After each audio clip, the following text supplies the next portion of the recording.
Olá, sejam bem-vindos, estamos de volta após um período de hiato.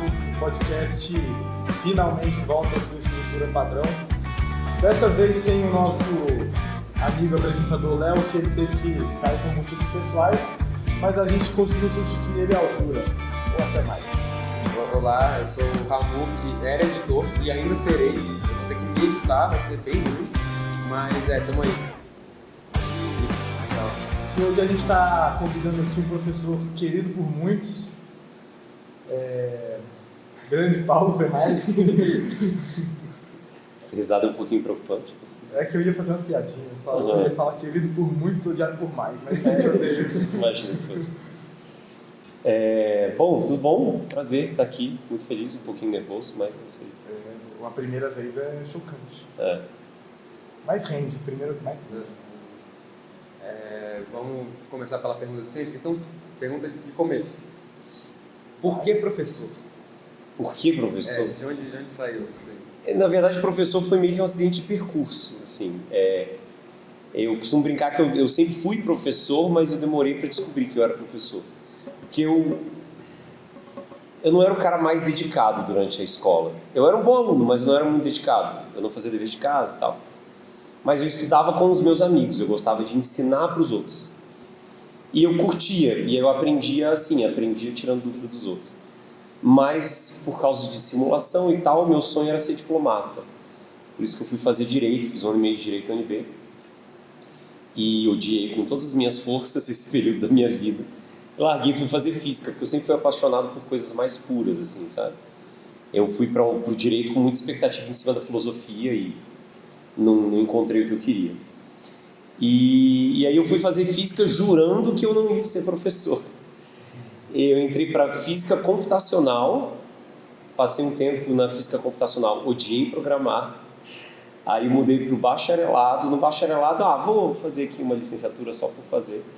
Quando eu vi, eu estava apaixonado em dar aula, comecei a dar aula assim, só para ganhar um dinheirinho, comecei a gostar, comecei a achar muito legal traduzir a física para algo que tivesse significado nas vidas das pessoas, sabe? Porque eu sempre gostei de ciência, mas eu ficava revoltado das pessoas terem que sofrer no ensino médio com a matéria que você não vai usar na sua vida, sabe? Mas na faculdade eu comecei a ver que, na verdade, a metodologia da ciência é que você tem que aprender, não o fato. Ninguém tem que saber que, pela segunda lei da termodinâmica, é impossível fornecer trabalho integralmente convertido do calor através de processos cíclicos. Ninguém precisa saber disso, mas tem que saber como que as pessoas chegaram nessa conclusão, como que se aplica isso. E aí eu comecei a ver que era legal fazer isso e acabei me apaixonando e nem terminei o bacharel, na verdade. Comecei a dar aula e aí fazer o bacharel começou a me atrapalhar da aula, aí eu larguei o bacharel e virei só exclusivamente professor. Legal, e você se orgulha dessa escolha? Você gosta ou é algo que talvez você venha a mudar no futuro próximo? É sempre um sentimento meio misto, né? Ser professor é uma carreira linda, mas ela é um pouco injusta. Eu estava até brincando agora no almoço. Ela é o único trabalho que você tem que trabalhar antes de ir para o trabalho, para poder ter trabalho para fazer no seu trabalho, e depois que você volta do trabalho, você tem que trabalhar porque teve trabalho que não deu para você fazer quando você estava no trabalho. Tipo, você tem que preparar a aula, dar aula, e na aula você tem que aplicar a prova e depois tem que corrigir a prova. É todo um ciclo sem fim de trabalho que é cansativo, mas é lindo, assim. É um sacrifício, mas é um sacrifício maravilhoso. Pode ser que eu mude? Sim, mas eu acho que eu jamais abandonaria a sala de aula. Eu gosto muito disso, dessa dimensão humana, né? De ver gente, de tentar discutir uma ideia interessante, despertar interesse nos outros e tal. E ser professor é fantástico, é a profissão que é a base de todas as outras, né? Pelo menos é a que consegue formar os profissionais. Sem professores na sociedade, a gente teria o quê? Jogador de futebol. Coitados dos jogadores de futebol. Os melhores, eles têm uma boa noção de ciência. Será? Deveriam, pelo menos. E você, assim, é fato sabido aqui no Sigma, que você era aluno. Sim. Então... Achei que vocês iam dar uma informação mais bombástica. Não. Se for bombástica, eu não sei, então não vou revelar. Mas você era aluno aqui antes de ser professor e, assim como a Renata era, como outros eram, Mas é muito, assim, diferente, muito chocante estar no mesmo ambiente, em duas posições completamente diferentes. É muito estranho. No início, principalmente, né? Eu estudei aqui de 99 a 2006, da quarta série ao terceiro ano. Foi minha vida o Sigma. O meu ciclo de amizades todo começou no Sigma. Até hoje, o núcleo duro das minhas amizades, o meu casamento e tal, foi tudo com gente do Sigma. E eu cresci nessa unidade, assim. Eu vivia aqui, eu morava aqui do lado do Objetivo, vinha a pé sempre. Minha casa era o posto avançado, quando o pessoal ia estudar, ia lá em casa, almoçava lá e voltava. E eu lembro até hoje, quando eu fui pela primeira reunião de cadeira, todos os professores de física, a sensação imediata que eu tive foi: eu esqueci de fazer o dever de casa. Porque tava a Alessandra, o Jales, o Canso, tava o André Fratesi na época também. O pessoal que me deu aula, assim, sabe? Era muito esquisito. E é muito louco hoje pensar que dentro do meu ciclo de amizades está o Jota, Carlos Sérgio, Margarete, sabe? São pessoas próximas a mim. Hoje eu me atrasei para o almoço porque eu fiquei 40 minutos conversando com o Jota, sabe? É muito esquisito. O cara era Deus para mim. E na minha época era mais ainda, sabe? Na minha época tinha uma distância muito grande do professor com o aluno. A gente tinha um respeito absurdo, um medo e tal. Hoje em dia a gente tem isso do Carlos Sérgio, só e mais ninguém, né? Fernando César. Fernando César também, que é outro que ele não me deu aula, mas ele mesmo sendo colega eu respeito muito. Mas é isso, os caras que são umas lendas, assim, que era uma distância gigantesca. E aí você fala besteira, você chega à sala dos professores, não tem uma conversa que preste, assim, sabe? Não tem nada sério ali, é muito divertido. Mas é esquisito, assim. Com o tempo você acostuma, mas é estranho. Ver a escola mudando, a sociedade mudando. Mas uma pergunta séria aqui: quando você era aluno, Paulo Macedo ainda tinha cabelo? Não, ele nunca teve. Ele nasceu com aquela quantidade de cabelo. Pior que não, ele já era carequinha. Eu esqueci o que eu ia perguntar realmente. Eu fui fazer a pergunta. Você, de acordo com fotos que a gente pesquisou sobre a viagem de Chapada Diamantina, Sim. tinha um grande volume de cabelo Sim. durante essa fase. Posso até fornecer umas fotos aí depois, se vocês quiserem colocar na edição. O que aconteceu? Podemos colocar. A vida aconteceu, né? A vida aconteceu. Eu sempre quis ter cabelo comprido, e aí, quando eu vi que eu queria ser diplomata, eu vi que a minha janela para ter cabelo comprido estava encolhendo, né? Então no segundo ano eu parei de cortar o cabelo. Virei uma samambaia. Meu cabelo é muito cacheado, era, né? Hoje simplesmente não é. Meu cabelo era muito cacheado, então ele crescia e depois tombava, assim, ficava um volume, assim, uma coisa meio Maria Bethânia. Tem uma história muito boa dessa. Eu contei já na sala, mas depois eu conto. Envolve a Chapada. Mas... E aí eu parei de cortar e fiquei uns 2 anos sem cortar. Aí quando eu passei eu raspei, né? Aí na faculdade eu deixei crescer de novo. E quando eu fui raspar de novo, porque a vida de universitário na física não estava me permitindo cuidar do cabelo, eu vi que eu estava começando a ficar careca. E aí teve um período que eu emagreci muito rápido, e aí fica a dica: não emagreça muito rápido, porque o cabelo cai. Aí eu perdi uns 20 quilos em 6 meses, e aí o cabelo foi junto, e não voltou mais. E eu não gosto de tomar hormônio, aí eu deixei de lado. Aí tá tudo bem, agora só tem que ficar forte. Porque pra ser careca tem que ser musculoso. Careca bombado. Careca bombado. Europe tá aí pra contestar. A história da Chapada. A história da Chapada. Estamos aqui para histórias. Pelo menos Na minha época, tinha uma mega modelo. Na verdade, tinha 2 mega modelos no Sigma nessa época. Uma, inclusive, fez America's Next Top Model, era da minha sala. E a outra, que tinha uma cabeleira bem encaixadona, gigante, assim. E tinha um professor de biologia, o Felipe, que viajou com a gente para Chapada, que ele deixava as fotos passando na TV. Na época tinha uma TV de tubo na sala. E ele deixava as fotos passando, que era o protetor de tela do computador dele. E aí tinha uma foto da cabeleira, assim, contra o pôr do sol, né? Aquela luz, o cabelo cacheado, gigantesco. Era um amigo meu que estava do meu lado, Rafael. Hoje ele é engenheiro do Google. E aí ele vira e fala: nossa, mas ela é muito linda, né? Ele usou o sobrenome dela, não vou usar para confidência. Ela é muito linda, eu sou apaixonado por ela e tal. De onde veio isso, velho? Porque ela era de outra sala. Essa outra, né? A Maria falava que era da minha sala. Aí ela era de outra sala, eu falei, de onde veio isso? Não, a foto ali. Mas ela foi pra Chapada, quando eu olhei era eu. Só que eu tava contra a luz, só dava pra ver a cabeleira do filho. Pô, Rafael, cara, você tem que, né? Você podia abrir essa informação de uma maneira mais delicada, né? É triste, mas é porque a cabeleira era gigantesca mesmo. Né? Pelo menos ele usou o nome. Hã? Se ele não tivesse usado o nome dela, você teria... Senão exatamente. Teria dado a entender. Mas você é aluno, você levava muito expor de algum dos professores desses? Não, aí é que tá. Não, assim, eu já tomei bronca de professor, é claro. Mas eu me dava muito bem com eles de via de regra, porque assim, eu tinha problemas de comportamento, todo mundo tem algum, né? Mas meu problema de comportamento não era... Não criava conflito, assim. Eu tinha problema para acordar cedo, muito. Sim. E para fazer dever de casa, porque eu ficava muito fadado fazendo exercício. Sim, também. Então eu ajudava as pessoas a fazer, mas eu nunca anotava no meu caderno. Então eu tomava muita anotação de dever de casa, mas eu estava sempre na escola estudando. E na aula eu era vidrado, assim, eu gostava de quase todas as matérias. Tinha uma matéria que só comecei a gostar no terceiro ano, que foi gramática, que aí o Jota que me converteu. Mas até então, para mim, gramática não fazia sentido, então tinha ranço. Então, a minha gramática era um volume único. Ela tinha aquelas figurinhas de stop motion, sabe? Você desenha quadro a quadro, depois passa as folhas. Todos os cantos, em todos os sentidos de folhear a gramática, ele era cheio de desenho. No terceiro ano é que eu comecei a me dedicar para a gramática também. Mas então eu não fazia dever de casa, mas eu me dava super bem com os professores. Aí tinha as piadas internas, tipo, a Cíntia, a gente fazia o nosso programa de rádio na sala, que o pessoal usava que eu tinha voz de locutor e que ela tinha voz de aeromoça. Quando era aula de laboratório, a gente fazia uma rádio, né, representando um experimento. Né? Mas era uma relação saudável. Eu tomava minhas broncas assim, de vez em quando.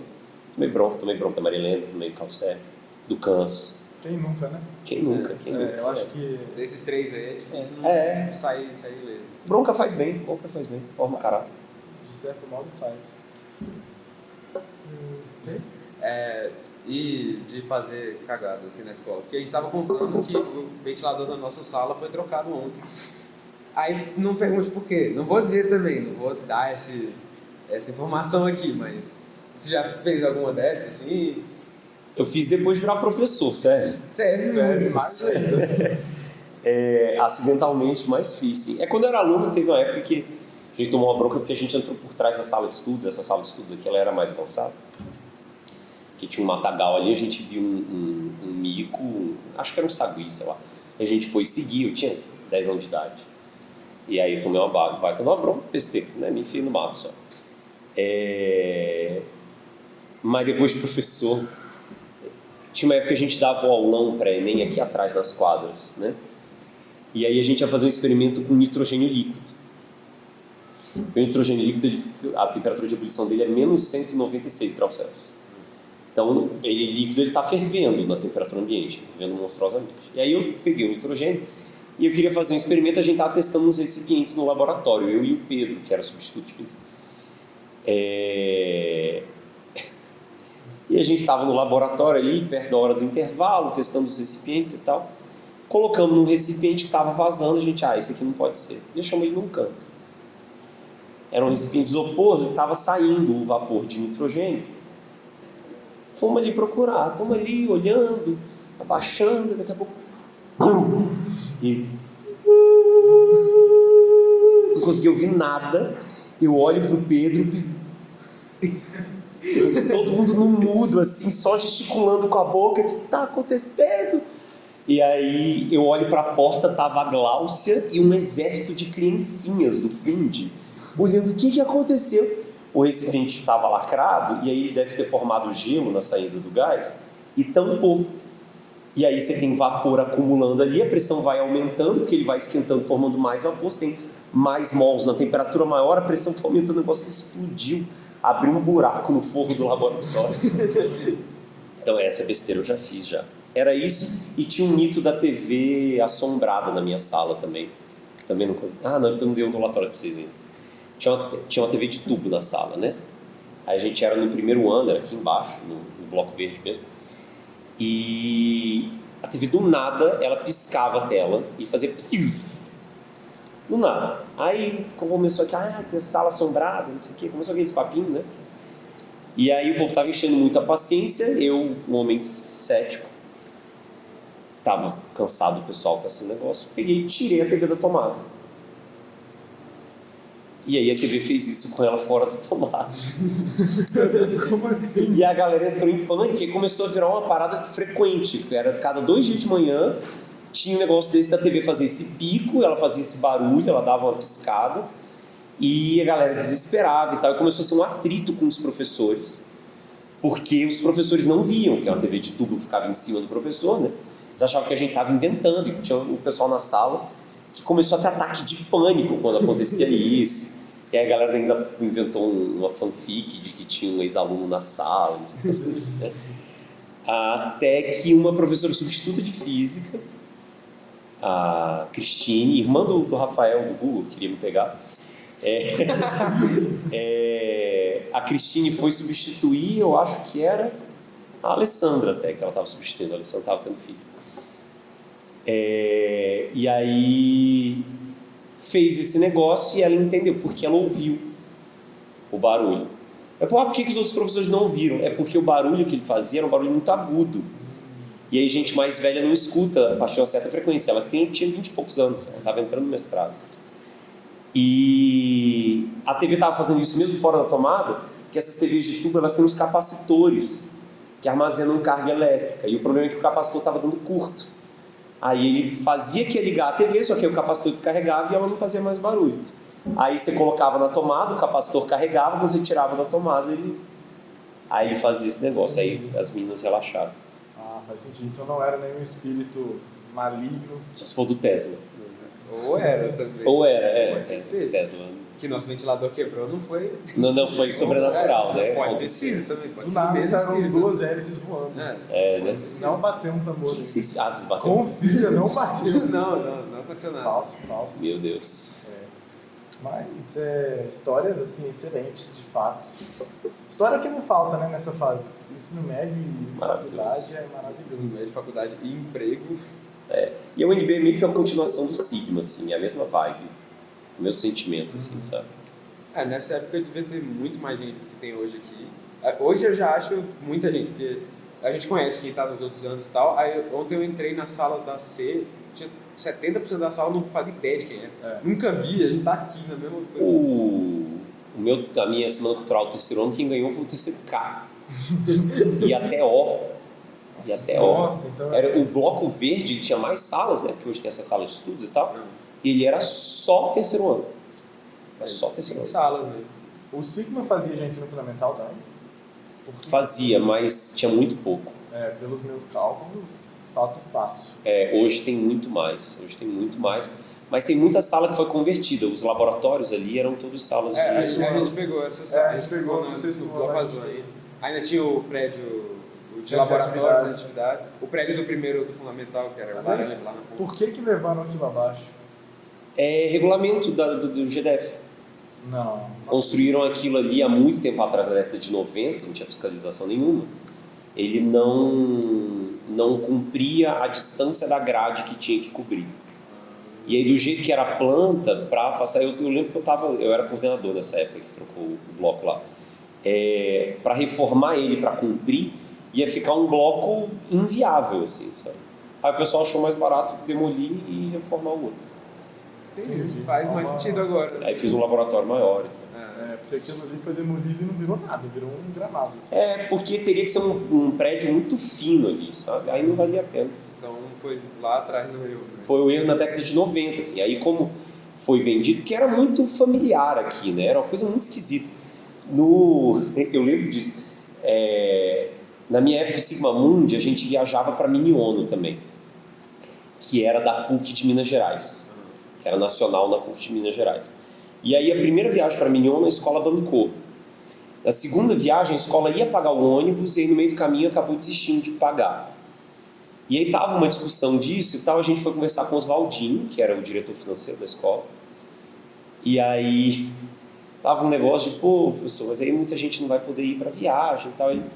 Se eu pagar o ônibus, resolve? Resolve, a gente consegue pagar o hotel. Ah, não, tudo bem. Ele senta, ele tá na mesa dele aqui embaixo, onde é aquela sala que tem os diretores ali embaixo. Ele virou do lado, puxou um arquivinho assim, tinha um cofre. Ele abriu o cofre, pegou um chumaço de dinheiro. Não, isso aqui, acho que eram uns 3 mil reais na época. A gente paga aqui e tá tudo bem, fechou o negócio, é isso aí. Era muito familiar, assim, sabe? Era uma coisa muito mais improvisada e tal. Sim. Só que foi crescendo, vendeu para Abril e tal. Aí numa dessas vendas, quando a holding foi ver, ela falou, não, a gente não pode ter um prédio que não tem aval, sabe? A gente não vai ficar nessa de, se vier o corpo de bombeiro aqui ou a Cefac, não. A GFIS, a Agência de Fiscalização DF, vai fechar, não tem essa. Aí eles demoliram. Realmente, o Sigma hoje é corporação mesmo. É uma corporação gigantesca. E aqui tem o quê? 40 anos de Sigma já? Vai fazer? Eu acho que começou em 83, né? Então completa ano que vem 40 anos. Mas esse prédio aqui era mais antigo que isso, porque eu tenho 2 tios que eles vieram, minha avó mora em outro lugar, eles vieram para Brasília quando eles tinham, nossa idade, e fizeram um cursinho nesse prédio, nesse que a gente está aqui, em 72, assim. Então o prédio já está aqui há muito tempo e a escola já há 40 anos. Essa parte do prédio, que não é esse bloco, já estava aqui também ou foi construída com o tempo? Qual parte do bloco do prédio? ensino fundamental? Aqueles lá de trás foram construídos bem depois. Começou só aqui, só com um cursinho, que não era Sigma, e o pessoal do Sigma veio para cá e saíram do Objetivo, porque na época o Objetivo era a escola de Brasília. Nem sei se ainda existe o Objetivo. Existe? Acho que existe. Ou é só o nível? Ainda é o Objetivo. Não existe o Objetivo. E aí os professores saíram de lá e vieram abrir aqui, e o Galois também, né? Foram os dois que... E o Olimpo também. Acho que nessa separação do Objetivo saiu aqui o Galois e um pedaço foi pro Olimpo. Eu achei que o Olimpo tinha vindo de Goiânia. Pode ter sido que era outra escola depois que virou o Olimpo, mas eu sei que pelo menos o diretor do Olimpo saiu do Objetivo também. Sim, é porque ele era do Galois, que é o Toshio, né? É isso. Ele era do Galois e ele foi pro Olimpo. Então sempre foi... É engraçado até, porque tem essa rivalidade entre os alunos, mas esses professores todos se conhecem, né? Eles são todos amigos. É todo mundo da mesma galera, assim. No Único também, é todo mundo muito amigo. Mas era só esse bloco aqui, e aí quando virou escola, eles começaram a construir os outros prédios. Faz sentido. E a demanda não faltava, né? Se era só terceiro ano aqui, então precisava de bastante gente. E era muito louco, na década de 90 era coisa bizarra, assim, não tinha uniforme. Tem um vídeo do Centro Educacional Sigma em 1990, né? E é fantástico o vídeo, a galera sem uniforme e grava a aula do capitão. Que ele deu a mesma aula pra gente, com as mesmas palavras, escrevendo a mesma coisa, escrevendo o pincel Voldemort. Maravilhoso. O time que tá ganhando não se mexe, não. Eu lembro na faculdade, tem uma matéria que o povo morre de medo, que é variável complexa, que é números complexos com derivada. Todo mundo morre de medo, eu tirei de letra.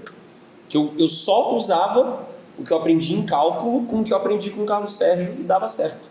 Eu não tinha que estudar nada da matéria, porque eu sabia tudo do Carlos Sérgio. É bizarro o tanto que aquele cara sabe. Ele assustador. Ele é monstruoso. Qual o nome do filme? Marshmallow. Demoável 2. Versão brasileira Marshmallow. Ainda fala do Brio Ruffini sobrevoando a floresta de polinômios. Essa não manda não. Ele deu polinômios pra vocês? Tá nessa parte. Que Brio Ruffini vai diminuindo o grau do polinômio, né? Aí fala, Brio Ruffini passa de helicóptero, e os polinômios tudo correndo, segurando os grauzinhos, e os grauzinhos tudo saindo voando, e segurando os grauzinhos, muito engraçado.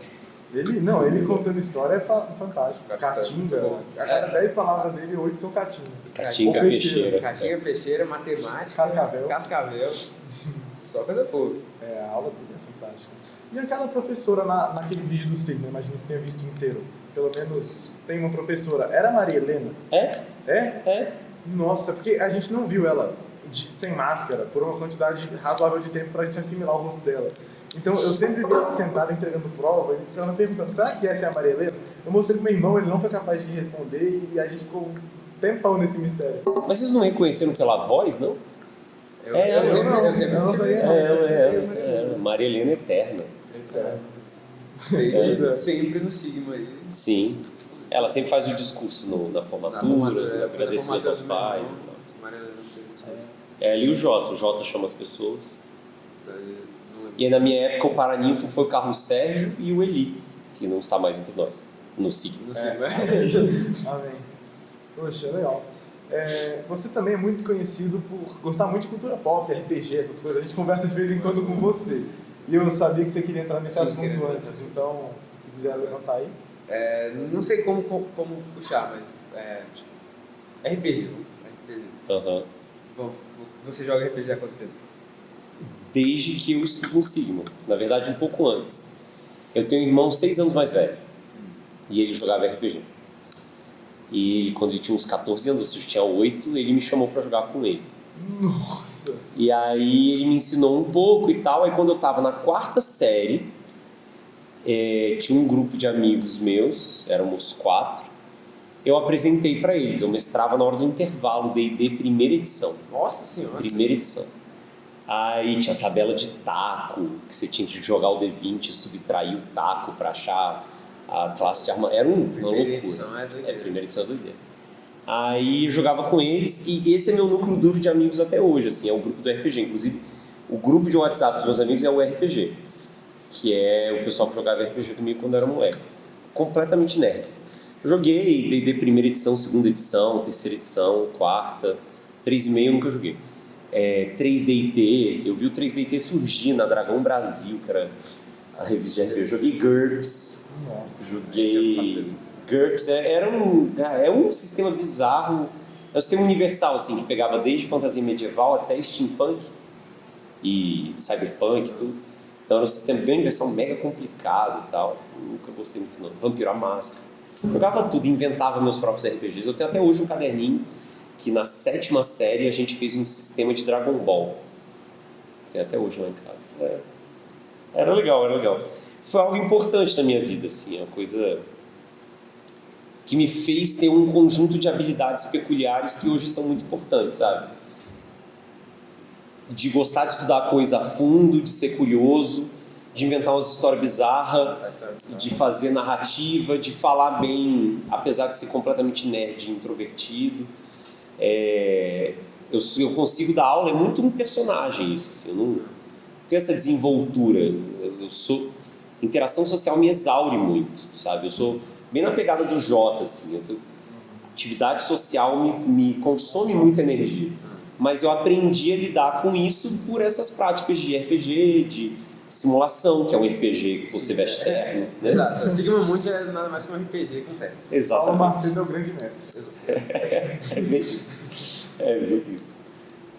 E ele é tipo o mestre dos magos ampliados, já repararam, né? Que ele, o mestre dos magos, se ele tivesse 1,80m, é o Paulo Macedo. E assim, o mestre dos magos, quando você mais precisa dele, ele desaparece. Ele está resolvendo o problema de outra pessoa. Pois é, ele está resolvendo o problema mais aleatório possível. Na Semana de Arte Moderna a gente percebeu, a gente viu isso. Paulo Macedo, mais se precisa, ele tá... Não sei como ele consegue fazer tanta coisa. Não dá, não tem como. A gente conversou com ele há uns 3, 4 meses atrás, a gente fez a pergunta, ele falou, também não sei, eu vou fazendo com o tempo e vai dando resultado. O cara tudo tem dentro dele, velho. O Anjos do Sigma, Sigma Mundi, Semana de Arte Moderna, todas as viagens. Todas as 27 milhões de viagens. E você vai na viagem, ele é o cara mais animado da viagem, velho. Teve uma viagem minha que a gente teve que roubar uma corneta, eu falei pra vocês. A viagem da Chapada Diamantina foi na época da Copa. E aí eu caí nas neiras de levar uma corneta que tinha uma bomba de ar para tocar. Então ela fazia uma barulheira maldita. Pra quê, cara? O sujeito pegou na primeira hora de viagem a corneta, ninguém conseguia dormir dentro do ônibus.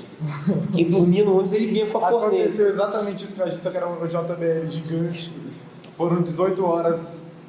Torando. A gente pegou 1 hora que ele estava distraído, ele foi ao banheiro, a gente tirou a mangueira da corneta para ele não conseguir mais usar ela. Mas era isso, ele é muito animado, foi muito boa essa viagem. Hoje em dia o Flávio concorre em carro de mais animado. Nossa senhora, eu não consigo imaginar. O Flávio é doideira. O Flávio é... Ele no futebol queria matar ele ano passado, que ele é o técnico. Ele fala horrores, não sei o que, cala a boca, deixa eu jogar. Ele é muito animado. Vai rolar futebol os professores esse ano? Todo fim de ano tem. Eu vou tentar não me ferir, mas... Achei que era no fim da Semana Cultural, geralmente. Era antigamente, quando a Semana Cultural era em outubro. Aí agora normalmente é tipo na última semana de aula, depois que passa o Enem e tal. É os professores contra o time campeão da Semana Cultural ou é um time misturado do terceiro? Na época da Semana Cultural era. Hoje em dia é o professor que está aí e 20 times de alunos. Aí a gente fica destruído, porque é os velhos que não tem fôlego, né? E os alunos jogam, tipo, montam seus times com os amigos e ficam trocando. Então é como se fosse um time de professores contra 5 times de aluno, entendeu? Então a gente fica bem acabado, assim. Quer dizer, a gente, os outros, porque eu jogo 5 minutos, me machuco e paro de jogar. O segredo é o Maroja. O Maroja não cansa. Mas o bicho é monstro, né? Incansável. É bizarro. Eu vi o jogo na época do meu irmão, meu irmão jogava também. É incrível o que o Maroja faz em campo. Ele é não cansa crossfiteiro, o jogo inteiro. E o Canso é um goleiro absurdo, né?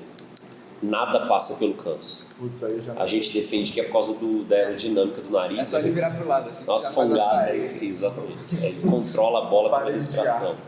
Quase um carro de Fórmula 1. Quando você dá 2 passos, já pega 80 por hora. É só virar assim de lado. Vai pra trave, pronto, nada passa. Poxa, excelente.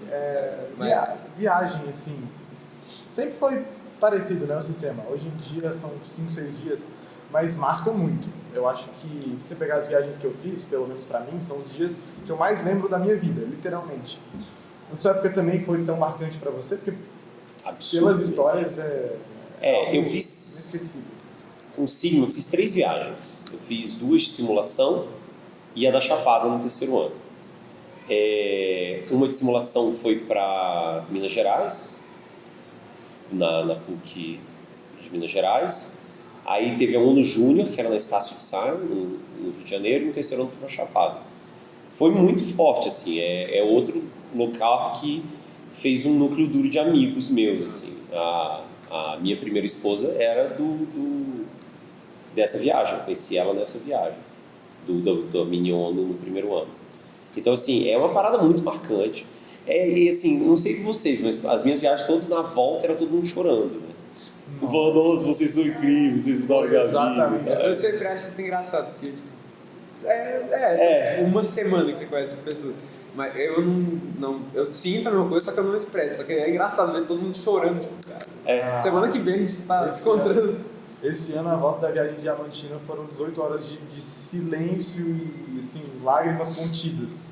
Era todo mundo com muito sono, porque a gente literalmente virou 2 noites durante a viagem. Com permissão? Não. Eu vou deixar no ar. Mas a volta foi assim, absurdo. Foi uma vibe horrível. Mas é porque tem toda a euforia e fazer coisas com as pessoas, qualquer atividade com propósito, é uma coisa muito intensa, né? Eu acho que é por isso que é tão legal você ser professor. Quando você consegue um grupo de alunos que está ali com uma missão de entender o conteúdo, fazer uma prova com o Enem, uma coisa do gênero, ou vai fazer... hoje, como professor, eu participo das viagens do YPT, né? Que é o Torneio de Jovens Físicos. De ir numa competição e tal, você passa muitos dias junto, com aquele mesmo propósito, isso une muito as pessoas. Aí junta isso com a fragilidade da sua exaustão, se fica muito fácil de você chorar. E aí aquela emoção, aquela coisa e tal. Você perde o seu controle, né? Total. Você quebra a barreira total. A gente estava na Semana de Arte Moderna, que foi um esforço foi bom, grande. Funcionou. No final foi isso aí, meu. Foi maravilhoso. Foi absurdo. Os últimos 2 dias, a gente não tinha nada feito. 2 dias antes. A gente ficou aqui sexta-feira até 10 da noite. A gente fez a escola abrir mais tempo por causa da gente. E a gente não conseguiu fazer nada no sábado. Eu vim pra cá primeiro, eu vim às 7 da manhã e a gente ficou o dia inteiro. A gente acabou de ensaiar, tipo, faltando 10 minutos pra apresentar realmente. Mas o roteiro da peça, que foi apresentada sábado, acabaram escrevendo na quarta. Terça. Que eu escrevi a última frase. Que me pediram, falaram, não sei se aqui tá bom, escreve aí. Eu escrevi a última, aí mandei.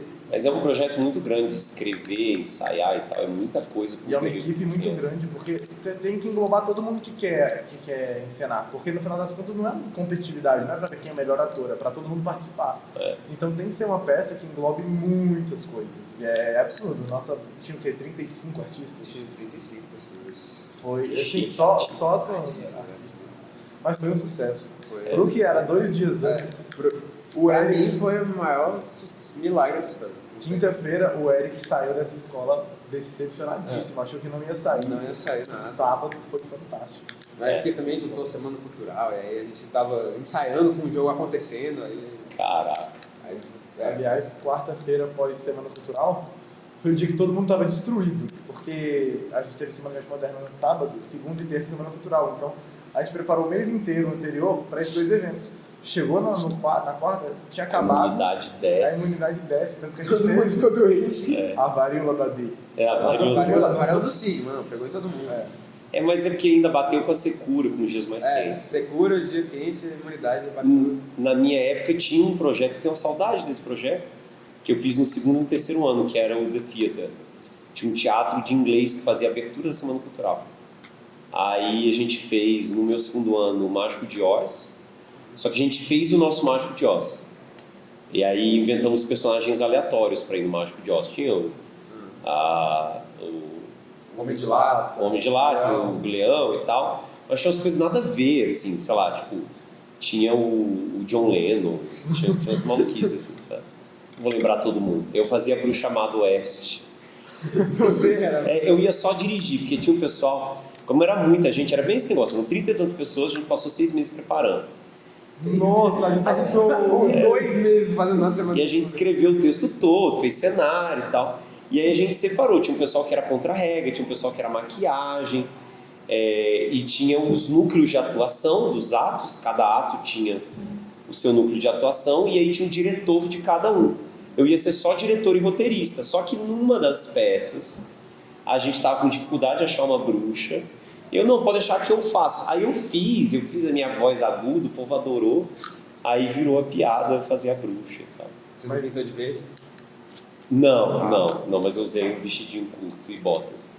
Eu consigo tirar o papel. Foi triste, foi comprometedor. E aí Mais um motivo porque o Rafael aí, né? Rafael? O que você achou bonito na TV? O Fafá, sim. Fafá. Nossa, mas essa peça era o que? Era uma peça inteira mesmo, de duração? Era uma peça de 1 hora e pouco. Nossa, para abrir a Semana Cultural. A gente fazia na abertura, assim. Era no primeiro dia. Na verdade, era o encerramento do primeiro dia. E aí, esse foi a primeira que teve. Foi a abertura do The Theatre e foi o Mágico de Oz. Aí no ano seguinte, a gente ajudou o pessoal que estava no 2º ano, que era um projeto do 2º ano, mas o pessoal do 3º deu a mão. E no ano seguinte foi o Grease, Nos Tempos da Brilhantina, que a gente adaptou para teatro. Aí eu fazia o Sonic, que era o alívio cômico, imitava uma galinha. E aí no ano seguinte eu fui só, como eu já estava na faculdade, né, eu fui só assistir, e foi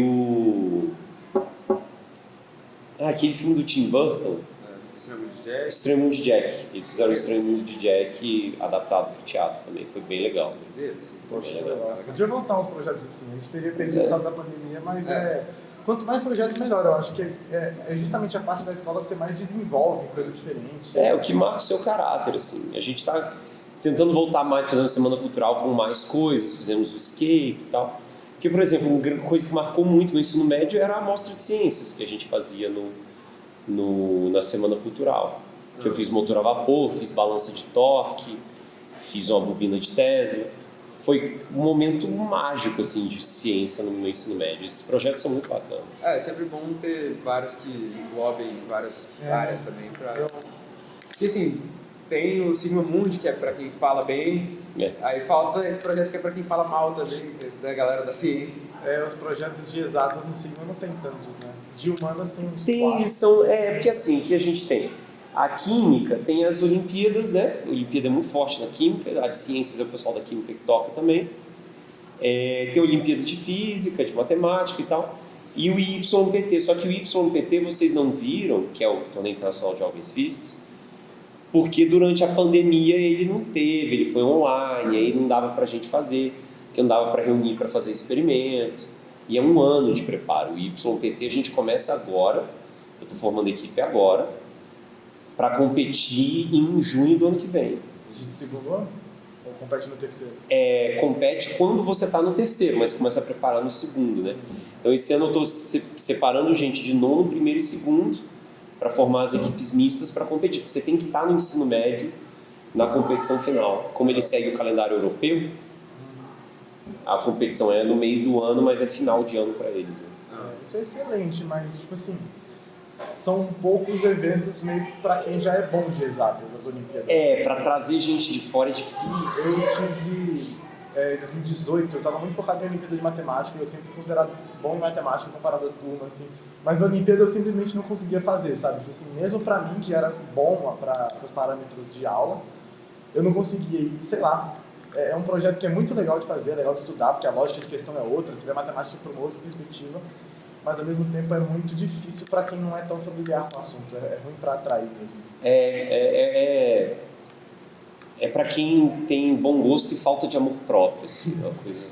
Bom gosto e falta de amor próprio. Porque é sofrido, é muita dedicação para uma coisa que o bônus demora a vir, assim, é bem sofrido. O índice de frustração é muito maior que o índice de satisfação, sabe? Esses dos experimentos, cara, do YPT, teve um ano, muito bom, que a gente tinha que fazer aquele desafio da garrafa, jogar a garrafa girando, ela parar em pé. Sim. Cara, os meninos fizeram, cada um do grupo, pelo menos 3.000 lançamentos. Eles tiveram que lançar tanto que a estatística deles começou a piorar com o tempo. Nossa! De tanto que eles odiavam jogar a porcaria da garrafa, assim, sabe? E é isso, experimento é massacrante. A atividade científica de laboratório ela é muito pesada, muito sacrificante. Mais do que a rotina de professor. Talvez por isso que eu tenha desistido da vida experimental. Porque estudar a teoria é bonito, mas fazer o experimento, nossa senhora. Um projeto que teve aí que eu acompanhei, não participei, mas acompanhei, que era dos foguetes. Sim. Que eu vi vocês lançando lá, foi interessante assistir. Eu acho que foi quase tudo que eu assisti. Tipo, eu vi todos os lançamentos. Eu lembro de vocês consertando lá, quase botando fogo no negócio, que explorava do nada. Não, teve vários que explodiram. Teve grupo que a gente teve que voltar das 3 dias depois, de noite, fazendo lançamento de noite no Parque da Cidade, 7 horas da noite. Que tinha um prazo para fazer o lançamento, né? E tinha dado errado a garrafa e tal. É bem sofrido, porque é tentativa e erro o tempo todo. Né? Mas é muito legal quando funciona. A ciência mesmo vive em tentativa e erro, né? É justamente Mas isso, é tentativa e erro, e a coisa dá errado, você tem que tentar de novo. Mas a gente teve até medalha de ouro, né? Na de foguetes teve. Eu lembro que teve um de 140. Teve um de 182, eu acho. 182, eu tava no Sigma Mundi. 182 mesmo. Eu tava no Sigma Mundi, eu tava na imprensa, aí nosso sede era no laboratório de física. Eu lembro de você chegando e eu tipo, cara, todo mundo foi lá. 180 que a gente fez agora. Tá. Como que é? Ela premia os grupos? Os grupos fazem ou os alunos fazem individualmente? São grupos de 3 a 5 alunos. Aí eles fazem um lançamento, assim, esse ano a gente fez a mistura do combustível e preparou os motores, né? Ensinou, os alunos participaram de como é que fazia, mas a produção em massa de combustível foi a gente que fez, que tem que ser feito na hora, senão não ia dar tempo. Aí o aluno faz o balanço de massa, a aerodinâmica do foguete e tal, e aí a gente lança lá. Aí eles premiam, e aí os primeiros colocados, eles fazem por estatística nacional, né? Tem o número de medalhas que eles querem dar, eles veem quais são os lançamentos, e aí os tantos primeiros ficam medalha de ouro. Esses vão para um curso com o Instituto de Pesquisas Espaciais, e aí o pessoal fica num curso online aprendendo a fazer e tal. E tem um aluno da Zasu que ano passado, na 910, que ano passado ele ganhou medalha por conta própria, ele fez o foguete bicarbonato, e aí ele estava fazendo o curso, eles passam as tarefas de experimento para casa e tal, e para treinar para internacional, que é no ano seguinte. A Olimpíada Internacional É pegado. Mas quando você pega gosto, vira vício. Não tem como. O YPT tem um ex-aluno nosso que foi para a Unicamp, que agora ele está fazendo o IPT, porque YPT é International Young Physicists Tournament. Aí ele está fazendo física na Unicamp, e aí ele está fazendo o International Physicists Tournament. Ganhou medalha de prata. Perdeu para a França na final. Então, vicia. Experimentos variados. Todo tipo de competição. São 17 experimentos que não tem solução, assim. E aí você tem que montar o experimento e averiguar. Tipo, eles, na verdade, não são experimentos, são fenômenos. Ele fala, olha, se você pegar Já viram aqueles negócios de competição que tem um soprador de ar, e você põe a bolinha fica levitando no soprador de ar? Domingo legal aí. Domingo legal. Ou com mangueira de água, que você põe a bolinha fica girando com a mangueira. O experimento era esse. Averigue quais são os fenômenos envolvidos e quais parâmetros podem ser usados para alterar o comportamento do sistema. É isso. Aí você monta qual é o experimento que você vai fazer, como é que você faz, que parâmetros você testou e tal. Faz um relatório e debate o relatório. É um sigma multiconsciências. É muito doido. Nossa. É tenso. Tenso. É isso, noite mal dormida. Mas cada grupo faz todos os 16? Não, você tem que fazer pelo menos 7. E aí você chega no que chamam de Physics Fight, fica um grupo de frente para o outro e tem um terceiro observando. Aí tem um grupo desafiador e o defensor. Aí o desafiador fala, problema tal, vocês fizeram? Ele vai desafiando, entendeu? Aí são 17 problemas, você pode recusar 10. Então você tem que ter feito 7. Aí ele vai desafiando e quando você aceita, aí você apresenta o seu relatório e eles criticam o seu relatório. É muito doido, né? Aí rola um debate. Porradaria verbal entre físicos. Mas é uma violência grande. E aí tem uma bancada de engenheiros e físicos, universitários, mestres, doutores, que depois eles atacam os dois grupos também. Eles vão, porque às vezes, sei lá, o cara fica enchendo a paciência do outro, de o que é isso? O que é tal coisa? O que é tal coisa? O que é tal coisa? E o cara não consegue responder, aí a banca vira e fala, tá, você ficou perguntando o que é tal coisa então, já que você quer tanto saber, você deve saber o que é, né? Aí o cara tem que explicar, é bem legal, bem interessante. Esses torneios são onde geralmente? São gratuitos? O nacional é em São Paulo. É feito pela, acho que é a Unip que organiza. Mas é um grupo privado que organiza a seleção. E aí quem ganha o nacional, na verdade os primeiros colocados do nacional são selecionados para ir no internacional representando o Brasil. E aí no caso do universitário, né, que é o IPT, o Frois e a Volpato, que são 2 ex-alunos nossos, eles foram do time da Unicamp que ganhou o nacional para ir para o IPT. Aí um foi em Córdoba e o outro, aí troca todo ano, assim. O outro foi, acho que da Hungria, uma coisa assim. Caraca. Varia no mundo inteiro. Poxa, competir com física, com ciência deve ser muito legal. É muito doido. Deve ser bizarro de trabalho. E são umas coisas assim que me deixam fora do meu eixo, assim. Por isso que eu gosto tanto dessa competição. Porque é coisa que eu não sei. É coisa ali que os alunos resolvem que eu não sei fazer, sacou?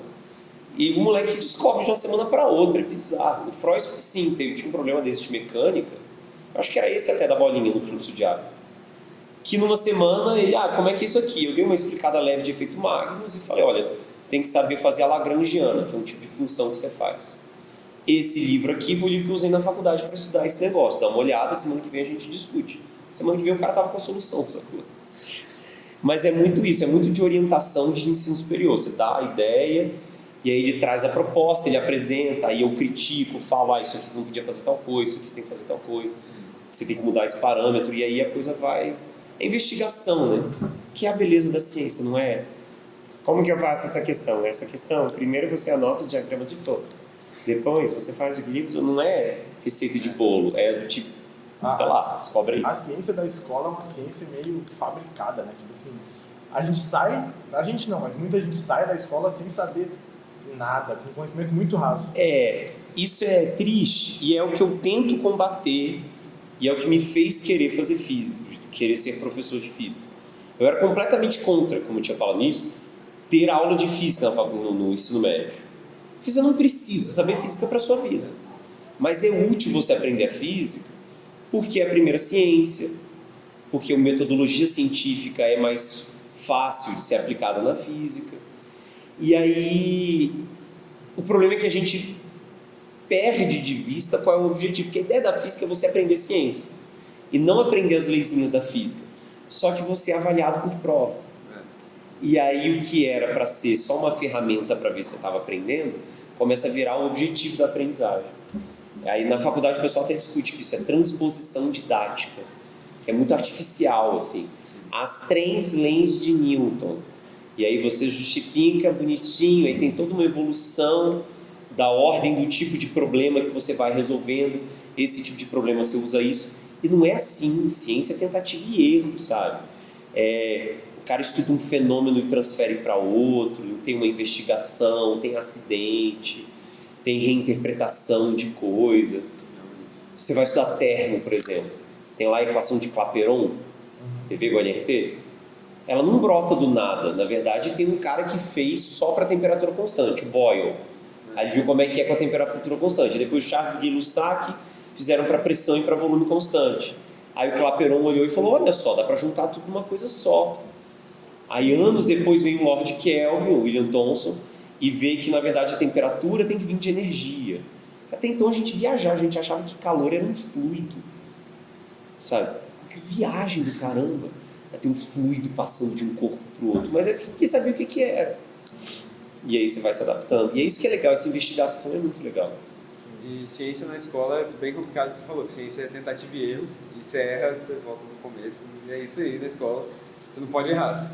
É isso. E você não tem tempo para investigar, para fazer o experimento. E cá entre nós, não é todo mundo que gosta também, né? E o problema de também querer ensinar só o que vai usar na vida é que no final das contas você faz pessoas idênticas. Tipo assim, se não ensinasse filosofia, não ensinasse história, como é que a pessoa ia pensar por si mesma? A pessoa, no final das contas, vai ser um produto do que você falou para ela. Então, como é que você sabe que você não vai usar aquilo se você não experimentou para saber se ele pode ser interessante, sabe? E às vezes está na nossa vida de um jeito muito mais sutil que a gente pensa, mas uma vez que a gente entenda ou aprenda, possa mudar completamente o jeito que a gente vê o mundo. Então, tipo assim, eu comecei a ler muito livro de ciência, filosofia no passado. Eu vejo muita coisa de jeito diferente. Prefiro muito o jeito que eu vejo hoje do que o jeito que eu vi no passado. Mesmo meus pais falam às vezes, filho, não, foca mais no vestibular, isso aí não cai. No final das contas, o que fez mais efeito em mim como pessoa foi o estudo por fora. Da coisa que eu gostava, que eu sentia que ia mudar meu ser. É um negócio tão importante, eu comecei a ver isso, porque para mim era assim, filosofia era importante para as humanas, porque era o berço das humanas. E exatas eu achava interessante, mas eu achava que não ia usar em nada aquilo, que as pessoas não precisavam daquilo na vida. Hoje em dia é mais do que claro que as pessoas têm que ter um embasamento científico, né? Vide os milhões de decisões de aquecimento global, de pandemia, exatamente. Você tem que conhecer o método científico para entender por que para você tomar uma decisão cientificamente informada, não basta o caso que você viu, que fulano tomou homeopatia e melhorou. Não é isso, é um teste estatístico para comparar com um grupo controle, para saber se aplicando a metodologia você tem algo melhor do que só pelo efeito placebo e tal. Não é só por casos, porque a nossa percepção ela é enviesada, né? Mas a minha mente abriu mesmo para isso quando eu estava no Direito, na UNB, e tinha uma matéria chamada Modelos e Paradigmas da Experiência Jurídica, que era um professor, eu lembro até o Menelik, que era um professor de Ciência Política Jurídica, que dava essa matéria, e olha que legal, ele falava de física moderna, experimentos de Heisenberg, Schrödinger, Planck, relatividade de Einstein, e como que a mudança de paradigma na ciência exata tem que ser observada na ciência humana. Por exemplo, tem um negócio da dualidade partícula-onda, que você manda os elétrons por duas frestas, né? Duas aberturas. Dupla fenda, ele causa um efeito de interferência ondulatória do outro lado. Então o elétron deveria ser onda. Mas se você observa uma das fendas para determinar por onde que a partícula passa, ela se comporta como uma partícula. Isso nada mais é do que o seu próprio método de medição interfere no resultado. O fato de você estar tentando observar aquilo, você muda o resultado. Isso é um paradigma muito importante dentro de ciências humanas. Você vai fazer um experimento de comportamento social, a pessoa não pode saber que você está fazendo experimento, porque senão ela vai mudar a postura dela, porque ela tem a consciência de que ela está sendo observada. Ela muda por causa disso, né? E eu vi isso perto na faculdade, que é o que tem de lindo de você participar de uma universidade, é isso, é você mexer com pesquisa de áreas diferentes. Eu só me encontrei graças a isso. Você vê como é que é esbarrão, né? eu estava no direito, fiz modelos e paradigmas da experiência jurídica e na mesma época eu estava fazendo psicologia social, que é uma área da psicologia extremamente científica, de fazer experimentos de comportamento das pessoas, como é que elas reagem à autoridade, a grupos de pessoas e tal. E eu gostei muito da metodologia científica. E aí eu pensei, cara, como deve ser isso em física moderna? Deve ser muito legal. Aí eu mudei de curso. Mas eu só rolou porque eu estava numa universidade. Eu podia pegar psicologia social enquanto estava fazendo direito, sabe? Não tem nada a ver. Mas no fundo está tudo interligado, né? Muito bacana. Conhecimento é lindo. É a coisa mais sólida que o ser humano conseguiu construir em toda a história, né? Então é fantástico. E ainda hoje muita gente se nega a tentar expandir. Lembrei de uma coisa, você falou que física no ensino médio não leva a nada, mas eu tenho uma aplicação super importante de circuito, porque como é que troca uma lâmpada sem saber circuito? Isso é uma parada que eu fui pensar, pô, aqueles experimentos de empurrar armário e tal, dá pra fazer sem, só que, pô, todo mundo tem lâmpada em casa, tem ligar liquidificador na tomada, aí explode, não sabe por quê, tá aí. Mas a gente fala brincando, mas assim, na vida adulta, era uma coisa que eu mais ouvia quando eu era casado, era, nossa, sabia que ia ser útil ter um marido físico. Toda vez que a gente ia fazer uma reforma, comprar um eletrodoméstico e tal, conhecimento bobo de coisa de terceiro ano, que eu aprendi, que eu tinha que aprender, né? Eu queria fazer direito. Porque na faculdade você não vê nada de circuito, assim, é raro você mexer com circuito na faculdade. Circuito e ótica. Mas eu, por saber a matéria de circuito, eu sabia dimensionar o fio da casa, escolher o chuveiro certo, a lâmpada certa e tal. Faz muita diferença no dia a dia você ter esses conhecimentos básicos. Não precisa ser um bicho de 7 cabeças, assim. Tem coisas que parecem mais inúteis e que têm uma utilidade mais tangente, principalmente matéria do primeiro ano, de torque, diagrama de forças e tal, que é útil quando você vai interagir com as coisas e tal, mas você não precisa saber. Mas de utilidade prática, termo e circuito todo mundo usa no cotidiano. Você vai cozinhar, qualquer coisa da cozinha você precisa de E não termo. são coisas triviais, então a gente não consegue tentar prever o comportamento de um elétron se a gente botar um negócio na tomada de tal tensão. Então a gente tem que saber, porque o funcionamento no micro é muito diferente, né? É uma coisa quebradora de paradigma. E química também, como é que vai fazer para cozinhar? Não tem como. Saber química. Verdade. Química cozinha em regra Não de precisa de três. química. Você sabe fazer regra de 3. Mas tem algumas coisas que são úteis, tipo regra de 3. Botar bicarbonato de sódio no molho de tomate para quebrar a acidez. Olha Peguei só. essa dica aí. Tá vendo? Peguei essa dica. Eu sei cozinhar? Não sei cozinhar. Eu sei isso? Sei. Minha mãe sabe? Não sabe. Eu ensinei ela. Mas ajuda muito, cara. Ajuda. E a gente vê no nível um pouco superficial, mas se a gente tentar ver, tipo assim, utilidade prática mesmo, transforma. Pô, a gente vai comer muito melhor se a gente souber isso. Já, pelo amor de Deus, eu precisava saber disso. Muito molho de tomate, se soubesse essa dica, seria um pouquinho mais agradável. Só saio de casa com bicarbonato no bolso, sabe? Caraca, o cara anda com sachê de bicarbonato. Eu chego no espoleto no saquinho aqui. Você pode adicionar esse ingrediente? Cara, que porra é isso, cara? Tempero. Um pó branco é suspeito chegar no espoleto com pó branco. Mas é isso, cara. Sua vida fica mais rica quando você observa pelos olhos da ciência. Assim. Porque senso comum tem coisa que te engana. Muito Muito demais. E ciência é uma linguagem universal, independente do tempo. Né? Isso que é o mais bonito da ciência. É que simplesmente não depende do tempo. Não, a gravidade vai funcionar, o elétron comporta diferente dependendo do tempo. Não é uma matéria variável, não tem coisas, assim, fatores que mudam no tempo. Então, se a ciência é desse jeito, é desse jeito. O problema é que muita gente não entende que a ciência não está em seu último estágio. Então, muita gente acha que é absoluto, mas... A ciência é um método de transformação. Ela não é um dogma. Ela é uma metodologia de você excluir o que não é viável. Mas você nunca vai ter 100% de certeza do que é a verdade. Mas você sabe o que não é a verdade. Você consegue descobrir o que está errado. A metodologia científica é sobre isso. É descobrir o que não é válido. Que argumento não é válido. Um caso anedótico. Um argumento de autoridade. Uma falácia de extremos, sabe? É isso que a gente tem que aprender. Eu sinto um pouco falta disso. O novo ensino médio está tentando reavivar isso, que é a lógica argumentativa, é a compreensão do que é uma falácia, do que é um argumento fraco, do que é um argumento forte, que o Sigma Mundi tem um pouco, mas não tem tanto, porque tem uma política também envolvida, né? De convencimento. Mas, cara, o mundo seria tão melhor se as pessoas argumentassem com base em lógica e fato e não em convicção só, sabe? O lance da ciência é isso, você tem a humildade de saber que contra fato não dá para você argumentar, sacou? Isso aqui não é válido porque o meu argumento está fraco. Simples assim, tem dados que mostram que não é do jeito que eu acho. E na maioria dos casos, como você fala importa mais do que você fala, né? Exatamente. Principalmente, assim, hoje em dia a gente tem meios de comunicação muito fortes, então isso é visível hoje em dia. Os últimos, 10 anos de toda a política externa do mundo, de tudo, é baseado simplesmente em poder de convencimento. Que é algo curioso, eu acho muito simbólico.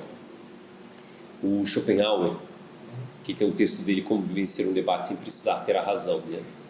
E parece que ele estava realmente promovendo aquilo, uma coisa meio maquiavélica.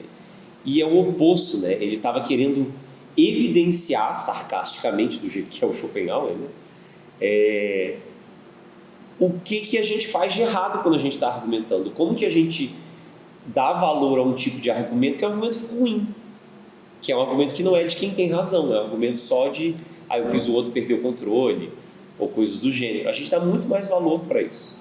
E... Gaguejou, mentiu. Hã? Gaguejou, mentiu. Gaguejou, mentiu. Essas besteiras assim, sabe? De arrumar a gravata, de usar a gravata azul com a blusa vermelha, essas coisas assim, sabe? E não é isso, né? Não é isso.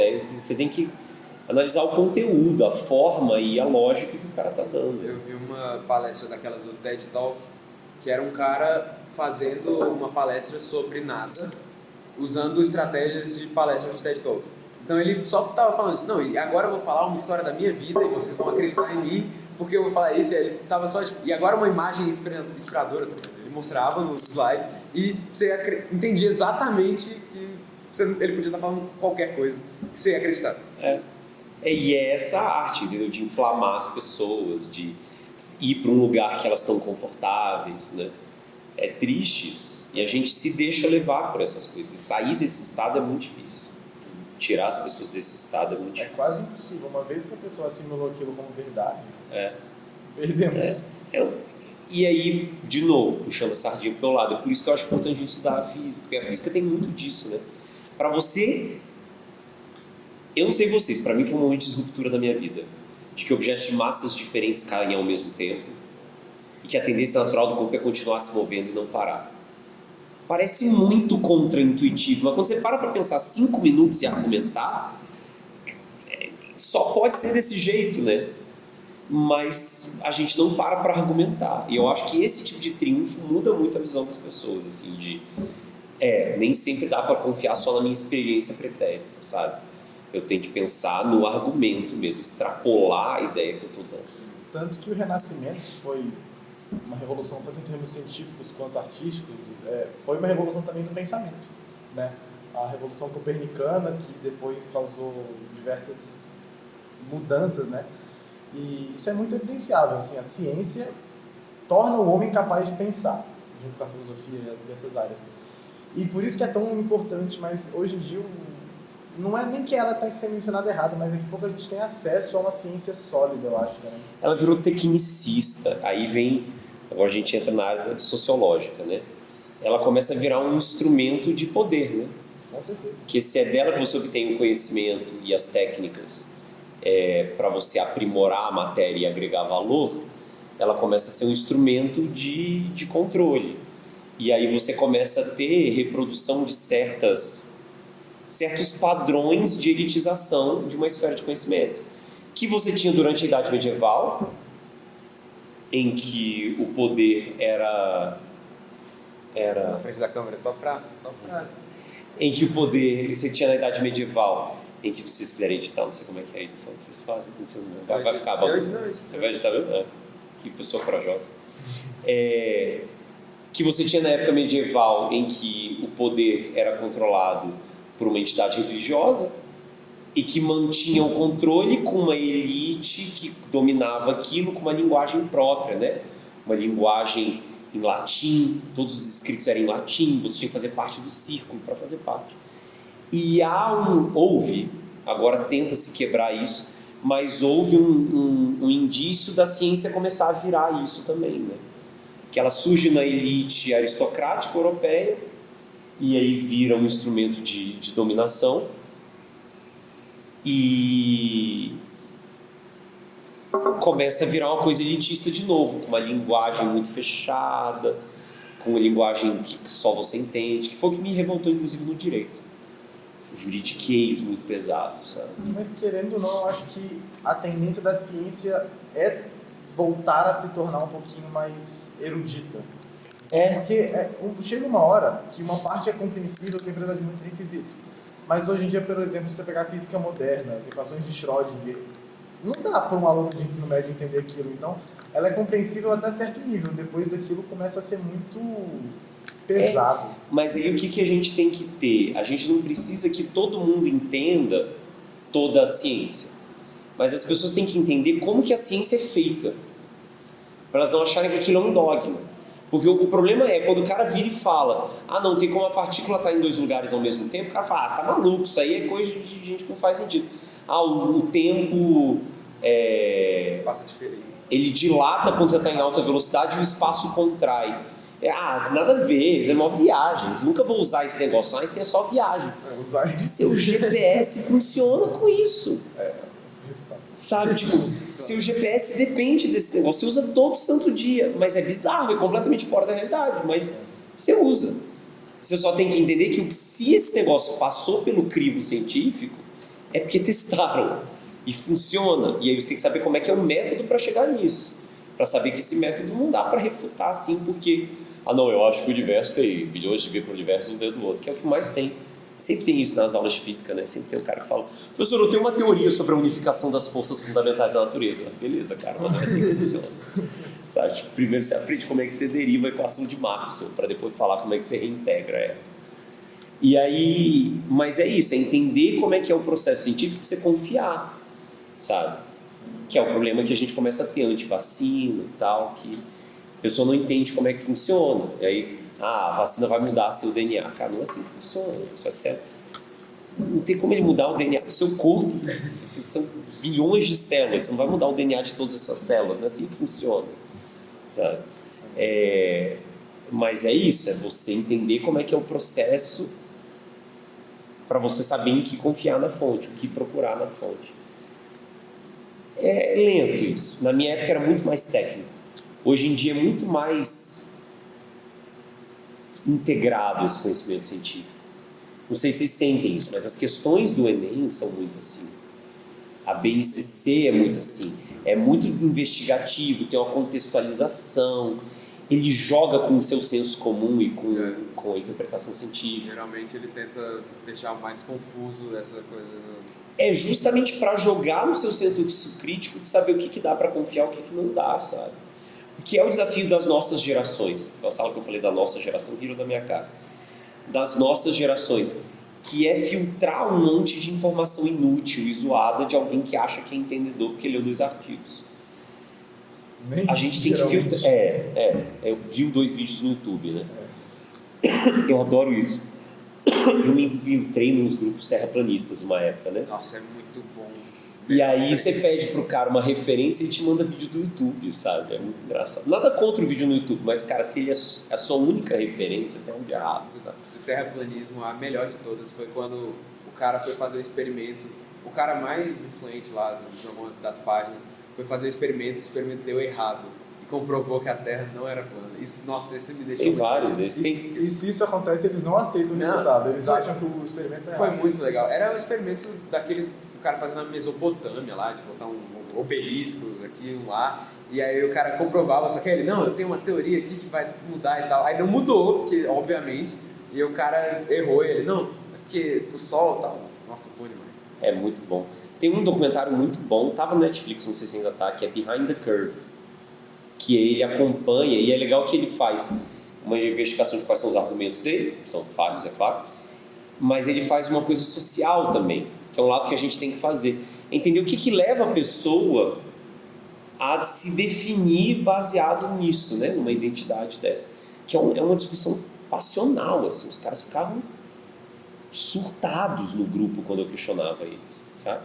E é uma coisa de pertencimento, é uma carência justamente por causa desse eruditismo dos especialistas, sabe? De, olha, eu sou superior a você. A gente tem que fazer esse esforço de tornar a coisa mais palatável, para as pessoas entenderem que é uma construção de conhecimento. Eu não estou achando que eu sou superior por causa disso, não é? Porque a minha vida é dedicada a esse pequeno problema. Então confia no que eu estou falando sobre esse pequeno problema, sabe? Tem bastante coisa simples que dá para entender e explicar grande parte desses problemas, mas esse da Terra plana, claramente, porque na Grécia as pessoas já tinham uma noção que, não exatamente todo mundo, assim, mas algumas pessoas já tinham chegado em coisas próximas a isso. Já tinham descoberto o diâmetro. É verdade. Eratosthenes descobriu o diâmetro da Terra antes de Jesus de Cristo nascer. É uma parada absurda. E hoje em dia tem gente que não acredita. 2 lápis e 5 carros. Mas aí, duvidar é legal, mas o cara tem que testar, e ele tem que testar com a mente aberta, né? Ele tem que testar para se curvar ao experimento, não o contrário. Nesse Behind the Curve, tem um cara que faz um experimento desse bem rudimentar, que são 2 placas com uma luz atravessando para você ver se tem um desnível e tal. E acontece exatamente o que você espera, que a Terra é redonda. E tem um outro que é uma galera que junta uma grana para comprar um acelerômetro laser, que é uma parada assim de alta precisão, porque o nosso celular tem acelerômetro, né? Mas ele pega um acelerômetro laser, porque o efeito da rotação da Terra no acelerômetro é muito pequeno, por causa do raio grande da Terra. A aceleração centrípeta que a gente tem que ter é muito pequena, mesmo que a velocidade seja grande, o raio é maior ainda. E aí você tem que ter um negócio que custa assim, dezenas de milhares de dólares, que é usado para navegação de foguete e míssil, para conseguir captar essa aceleração. O cara faz uma grana com o pessoal para financiar esse negócio. Eles fazem um financiamento, compram um acelerômetro, fazem a medição e eles medem a rotação da Terra. E aí o cara prefere acreditar que a Terra é plana, mas ela sacode, do que a Terra é redonda e gira. O cara prefere acreditar na Terra sambante do que na Terra girando. Nossa, não, e eles não aceitam nunca. Acho que mesmo se vier uma verdade absoluta, que já é absoluta essa verdade, pelo menos a Terra ser esférica. Meu argumento foi cortado aqui na própria... Mas os caras não vão acreditar de jeito nenhum. Porque é crença. Já aceitam. É um cara que mistura crença com método, entendeu? Você tem que confiar no método. Esse método mostra pra gente o que é equívoco nosso. Então, uma coisa que a ciência sabe fazer é demonstrar equívoco e não demonstrar verdade. Ele descobre mentiras. E aí, quando você descobre mentiras, só aceita, cara. E procura a verdade em outro lugar. E questiona até você descobrir uma mentira. A gente passou séculos estudando a física newtoniana. E aí Einstein descobriu pequenos erros na física newtoniana, que a gente ajustou e virou a relatividade. E aí a gente vê que, para os fenômenos cotidianos, a física newtoniana funciona, mas quando você vai para um extremo de velocidade, você tem que ajustar as suas equações. É expandir, sabe? Eu lembro, isso é emblemático demais, a história que eu acho foi um momento mágico da minha faculdade. Eu tinha um professor, Paulo Caldas, muito, muito doido e tal. E ele era físico relativista. A vida dele, o cara tinha 60 anos, a vida dele, doutorado, pós-doutorado, todos os artigos, a vida dele foi estudar a teoria da relatividade de Einstein. E enquanto eu estava tendo teoria eletromagnética 2 com ele, saiu um experimento feito na Itália, em parceria com a LHC, da Suíça, colisor de partículas, em que eles acharam, entre aspas, neutrinos mais rápidos que a luz. Eu lembro de ver essa notícia do G1. Que é uma parada absurda, assim, porque isso quebra toda a relatividade de Einstein. E a gente foi perguntar para esse professor, e aí, né? Como é que você vai fazer? Sua vida se baseia na teoria de Einstein e vai cair tudo por terra. eu virei pra ele e perguntei, eu falei assim, e aí, como é que vai ser? Ele, muito legal, né? Aí eu, como assim? Isso vai derrubar toda a relatividade de Einstein. Pois é, imagina o tipo de pergunta que a gente vai ter, como é que a gente justifica tal coisa? Como é que a gente vai explicar? O cara tava empolgado. E aí a luz nos olhos dele baixou, porque ele tava todo empolgado fazendo as perguntas, aí ele deu uma desanimada e falou, mas eu acho que não é verdade não, acho que eles cometeram algum erro no experimento. Porque os dados brutos que eles liberaram, eu dei uma analisada e não parece que dá em nada não. Tá com cara de ser erro mesmo, tem algum erro na metodologia. Dito e feito, tá? Eu tinha um erro lá, coitado do estagiário, tinha um cabo de fibra ótica que eles descobriram que estava mal conectado e estava medindo a velocidade da luz errado. Então, acabou que não era isso, não era mais rápido. Não acabaram com a carreira dele. Mas ele estava super empolgado de ter que começar do zero, sacou? Porque o que ele gosta é de descobrir a verdade. E aí então vamos descobrir onde é que está o erro no que a gente tinha feito então, sabe? O cara quer descobrir a verdade, é isso. Poxa, que fantástico. É muito legal. Foi nesse momento que eu realmente passei a ter respeito à metodologia científica. Agora falamos muito de verdades científicas, vamos falar de mentiras científicas.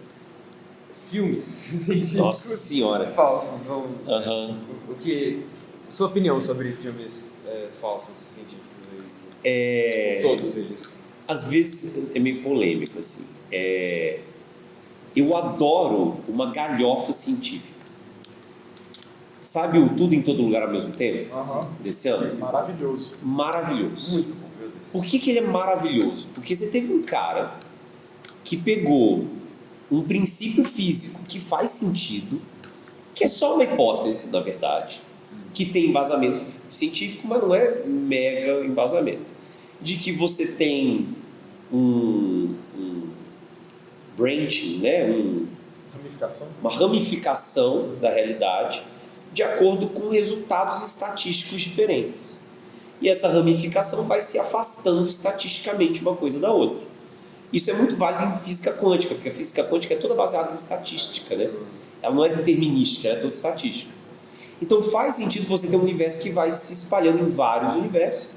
E aí a ideia, aquela representação lá das raízes, eu estudei aquilo na faculdade de grafos. A gente usa aquilo inclusive para endereço de IP da internet, para encontrar o menor caminho de IP. Você faz aquela representação de gráfico que parece a raiz de uma planta, para você achar o menor caminho.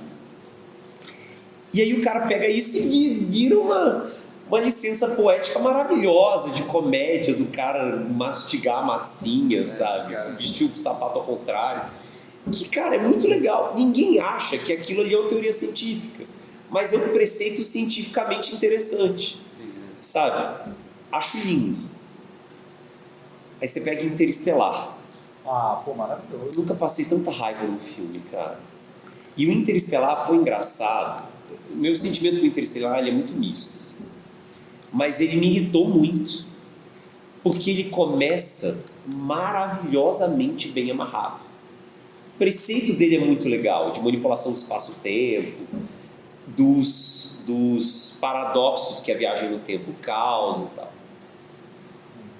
Mas o que me incomoda nele é que a parte do amor? O amor é tudo que usa. Ele constrói toda uma narrativa científica muito bacana, e aí ele faz um desserviço à ciência e às mulheres. Porque tem uma cientista que viveu a vida dedicada a resolver o problema da Terra pela física teórica. E aí ele me joga essa mulher na nave e faz ela jogar a missão no lixo, porque o amor é a força que transcende todas as... não, pra quê, cara? Ela vai pra correr atrás do boy lixo dela no planeta. Nossa! Ela fica 30 anos isolada lá naquele planeta no final. É muito, cara, isso me revoltou, assim. O Interestelar, o meu problema com ele não é que ele é ruim. Ele tem pequenos trechos de física fraca, tem vários trechos de física brilhante, que inclusive, não sei se vocês sabem, o cara que fez consultoria para esse filme, uns anos depois ele ganhou o Nobel pelo trabalho dele em física, que é o Kip Thorne, que é o cara que previu as ondas gravitacionais. Tem nada a ver com o trabalho dele no filme, assim, é a mesma área, né? Um modelo do Gargantua, que é aquele buraco negro, ele é fisicamente perfeito. é a melhor representação de um buraco negro da história, que é muito legal. Não sei se vocês lembram dele, que é uma bola negra. Sim, E ele tem um anel aqui, tem uma luz aqui em cima, né? Essa luz aqui em cima, na verdade, é a luz que está atrás do buraco negro. O buraco negro é uma esfera que tem um anel, que é um disco de acreção ao redor dele, que está num certo plano. Só que como a gravidade desvia a luz que devia estar vindo de trás do buraco negro lá para cima, ela é puxada para cá. E aí você vê o anel que está atrás do buraco negro em cima dele. A luz que deveria contornar o buraco negro, ela faz a volta e vai para o seu olho. E aí parece que o anel que está atrás está em cima do buraco. Isso foi o que Kip Thorne pensou, perfeito. Mas aí você pega um cara entrando no buraco negro, meu Deus do céu, não dá para ele sobreviver àquilo, sabe? É uma tristeza, aquilo lá é meio chato. Mas assim, ele tem seus pontos altos e seus pontos baixos. O que me dói ele é me sentir traído por ele. Porque até metade do filme eu tava maluco, eu tava assim, que eu não me aguentava. Chega minha namorada na época, eu não me aguentava, ela tava, Paulo, para. Porque eu tava, nossa, olha isso. Porque toda hora eu cutucava ela e falava, olha, caraca, que foda, que coisa incrível. E ela, chega, Paulo, já entendi, você gostou do filme. Aí no final inverteu os papéis. No final eu tava revoltado e ela tava achando lindo. Ó, você aí, que acabou de levar um monte de spoiler de Interestelar, não precisa ver o filme, já que você já escutou Veja todo, o filme. mas pode ver tudo em todo lugar ao mesmo tempo, tá aí em algum lugar, assista, esse filme vale a pena ver mesmo. E se você não é um físico teórico, um físico assim muito bom, veja Interestelar, você vai gostar também. O filme é bom. O filme é legal, o filme é legal. Mas antes, tudo em todo lugar ao mesmo tempo. Não, acho que não, acho que Interestelar é melhor. Não. Tudo em todo lugar ao mesmo tempo. Ação, romance, comédia, ficção científica. Lutas foda e... Pedras conversando em frente ao abismo. Dedos de salsicha, só coisa boa. Putz, dedos de salsicha eu não consegui. Que filme maravilhoso, Que filme velho. bom. Que filme maravilhoso. Quando toca a música do 2001, ali pra mim acabou já. Era o melhor filme que eu tinha. Não tolerei os dedos de salsicha. Impossível, eu tava querendo com meu pai, pô. Ele não, causa cara, o incômodo ali é físico. Não, assim. quando o cara... não posso falar essa parte. Não, por favor. Aquela cena. Quem assistiu sabe a cena. A cena de luta. O cara com as pernas. Mas enfim. É muito bom, cara. Esse filme é muito bom. Filme E eu gosto disso, que é uma coisa que quebra fronteiras, assim, sabe? Eu acho muito É um filme que realmente é bom, tipo assim, ele não é tão comercial, né? Hoje em dia a gente tem muito filme comercial. Tanto que a ideia de multiverso, que é usada em tudo em todo lugar.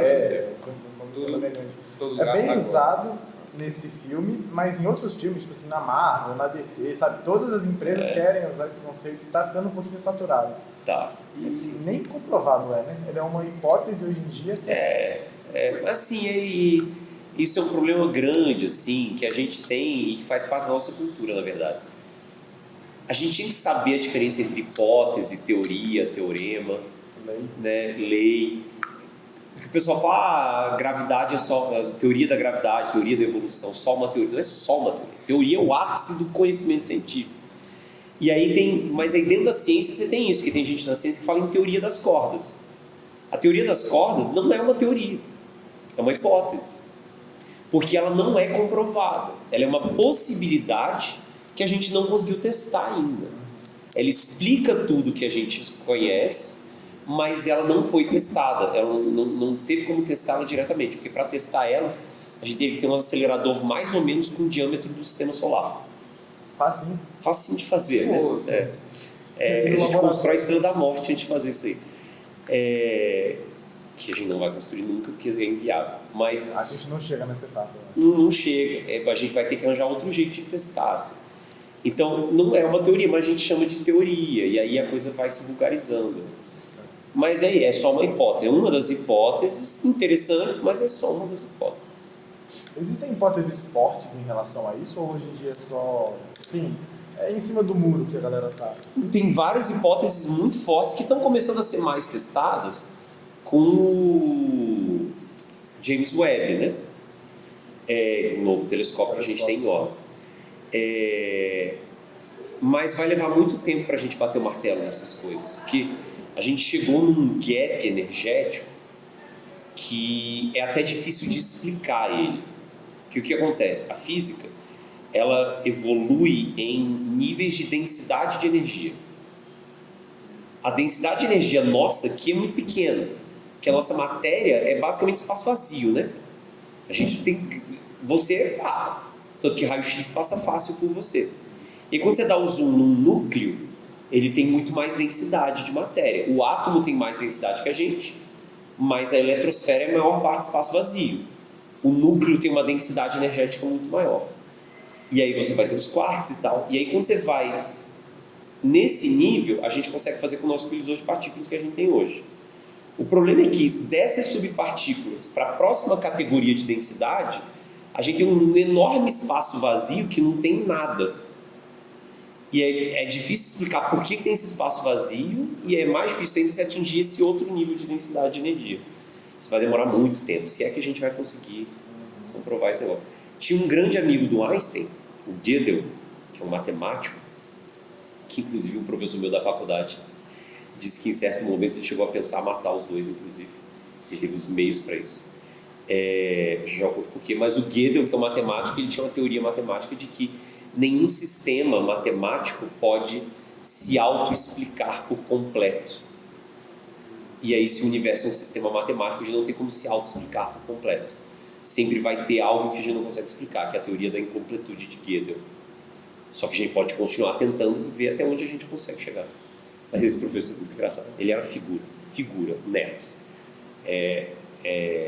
Nossa, não vou lembrar qual é o primeiro nome dele, mas não sei o que é neto. Josino Neto. Josino Neto. Ele estudou na Dinamarca um tempo, com um cara que era discípulo do Bohr. O cara era monstro. Caraca. E aí depois ele foi para, acho que foi Yale. E ele fez o doutorado dele em Yale.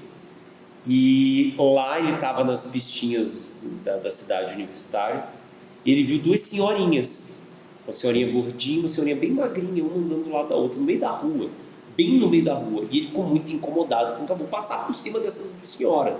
Aí quando ele desviou o carro, passou do lado, não eram duas senhoras, eram o Einstein e o Gödel andando no meio da rua. E ele doido para atropelar os dois. Ele pensou: cara, se eu tivesse feito isso, eu tinha atrasado a ciência nos 20 anos. A internet ele é criada no passado. É bem isso. Porque ele já era bem mais velho, né? Eu adorei esse toque. Aí o Einstein na cidade não recupera não. Não mesmo. Caralho. Surreal. Aí bateu aqui o multiverso. O multiverso, exatamente. O multiverso obscuro pra onde ele ia jogar, gente. O cara aprendeu a fazer sushi depois dessa aí. Virou pro lado. É muito massa, muito doido. O UNB tem dessas coisas, assim, tem umas peças raras na física no UNB. Tem os soviéticos, né? Um monte de russo que aprendeu física na União Soviética. Aí tem esses caras monstruosos. O Caldas mesmo também estudou lá em Harvard. Enfim, as histórias boas. Uma pergunta que, assim, talvez seja polêmica. Você acha que talvez o excesso de religião atrapalhe o ensino da ciência? O problema é as pessoas não separarem as coisas, né? O meu problema com... Nossa, agora a polêmica é forte. É um problema com religião e política. A religião tem um âmbito pessoal e comunitário de um grupo. Mas sempre que ela tenta se impor a outras áreas, ela interfere. Mas a religião... Assim como a ciência não pode interferir na religião. Mas a religião tenta, por definição, já definir muita coisa que é responsabilidade da ciência. Então, tipo assim, o início de tudo, a religião define o porquê que as coisas existem, que não é nem científica, é filosófica. Mas assim, a religião, ela penetra em todas as outras áreas. Então, não tem como fazer um paralelo e separar tudo. Porque no final você vai ter muita inconsistência teórica. Mas essa inconsistência tem que ser lidada no âmbito pessoal. Porque a experiência religiosa, ela é pessoal, por definição. Como você vivencia a sua religião, por mais que você esteja num grupo, num ritual, né, seja missa, um retiro, ou qualquer coisa que seja, os rituais religiosos, por mais que sejam feitos coletivamente, a sua experiência é pessoal. A ciência, ela é transferível. O princípio da ciência é ela ser reprodutível. Para algo ser científico, ele tem que ser reprodutível. Eu tenho que descrever exatamente o que eu fiz, de maneira que outra pessoa possa fazer exatamente da mesma forma, para chegar no mesmo resultado. E aí, a partir do momento que você coloca acima disso uma experiência pessoal, você está impondo sobre as pessoas o seu ego, né? É isso que atrapalha. A pessoa ter uma experiência pessoal, beleza, é como ela segue a vida dela. É o que aconteceu com o Einstein. O Einstein tem uma briga clássica dele com o Bohr, na conferência de Solvay, em que o Bohr começa, porque a física quântica começou com Einstein, né? O Nobel dele é pelo efeito fotoelétrico de mais estudos. O efeito fotoelétrico é a base da física quântica. E aí o Bohr cria um modelo estatístico em cima da física quântica, que é a única maneira de você explicar o átomo. É estatístico. E Einstein fica revoltado, ele levanta no meio da palestra de Bohr e fala: Deus não joga dados com o universo, eu me recuso a aceitar o que você está falando. Só que Einstein usou um argumento de autoridade? Não. Ele juntou o pessoal que pensava como ele e foi fazer experimento para tentar derrubar a ideia do Bohr, com experimento. Só que não conseguiu. Ele foi criando experimentos para tentar derrubar a ideia do cara, mas na base do experimento, não na base da força, sabe? Sim. Tipo, eu recuso a sua teoria de pronto. Não, eu sei que funciona do jeito que você fez, porque você fez o experimento e deu isso. O que eu tenho que fazer? Eu tenho que arranjar um jeito que o que a minha ideia não concorda com a sua seja comprovado. Só que você tem que se dobrar ao seu experimento com o resultado dele, que foi o que aconteceu com um discípulo de Einstein. O Einstein dava aula em Yale, e aí tinha os Golden Boys, que eram... péssimo nome, né? Parece coisa do Basquete, sei lá. Basquete, futebol americano, ou então aquele Old Boys, Old Boys? E os Boys de futebol? Não, do seriado dos super-heróis. The Boys. The Boys, é só The Boys. É uma coisa meio de super-heróis, meio esquisita, meio brega, é década de 60, né? E esses Golden Boys, que era uma geração de orientandos do Einstein, tinha um cara chamado David Bohm, que era o Golden Boy dos Golden Boys, que fez a teoria da coerência, das ondas coerentes, que não funcionou. Que era uma teoria para tentar derrubar a teoria de Bohr, e não funcionou, porque ela era matematicamente mais complicada e ela não explicava tudo que o Bohr explicava. E assim, a ciência é isso, esse embate de ideias, mas a partir do momento que você tem uma verdade absoluta que você não pode contestar, essa verdade não pode ser imposta. É uma verdade que você tem que aceitar para si, mas você não pode querer impor nos outros. Então atrapalha quando extrapola. Eu acho que a religião tem espaço na vida das pessoas, mas esse espaço não pode ser impositivo na vida dos outros. É algo pessoal. Mas é muito difícil fazer essa conciliação. É muito. Eu luto com isso. A história né? Eu também tenho a própria religião e a própria vida religiosa, minhas crenças, mas eu tenho que separar elas da ciência, apesar de que elas costumam concordar com a ciência. Mas você tem que se curvar isso, né? Temos tempo? Tá encerrando? Então, vou mandar a pergunta clássica aqui, a de sempre. Tá. Pode finalizar no de sempre? Eu posso fazer só uma pergunta, se você responder com sim ou não, sem justificativa? Medo. Você acredita em livre-arbítrio? Sim. Depois da polêmica aí, a última pergunta é: histórias de sala de aula. História de sala de aula. História de sala de aula. História de coisa maluca acontecendo em sala de aula. Você falou de histórias de aluno, história de explosão de laboratório. Histórias de sala de aula. Histórias de sala de aula? Não sei, eu lembro desses acidentes de laboratório. Sempre tem as piadinhas que rolam, né? Aquelas vergonhas que a gente passa, né? Tem histórias de sala de aula que não são minhas, mas que são chocantes. Tinha um professor nosso, que me deu aula, um dos fundadores do Sigma, já falecido, mas ele infartou em sala de aula e a turma achou que ele estava brincando. O cara começou a desmaiar na frente, morrendo de dor, e a turma morrendo de rir. A sorte é que tinha um bedel passando no corredor, viu e falou: Carlos França, não é disso. E aí foi e socorreu o cara, porque senão ele podia ter morrido ali. Carlos França, maravilhoso Carlos França. Nossa. Viveu anos depois disso, foi antes dele me dar aula. Mas imagina o trauma, ele tinha ódio dessa história. Aí ele começava a cantar Pagliatti. Vocês acham que eu sou só um palhaço para o seu entretenimento? mas o palhaço chora. Aí, Pagliatti. É muito bom, era a figura. Caraca. Aí tem essas histórias malucas, assim, calças rasgando na sala, né? Eu já rasguei uma calça em sala de aula. Eu faço as minhas estrepulias, né? Sim. Inclusive ajudam demais, continue. Obrigado. Excelente. Eu abro mão da minha dignidade em nome da didática. Mas é isso, essas palhaçadas de sempre, assim, isso não eu não fico encabulado das palhaçadas que eu faço, né? Então eu não conto elas como parte das vergonhas de sala. Teve isso, teve coisa explodindo, já vi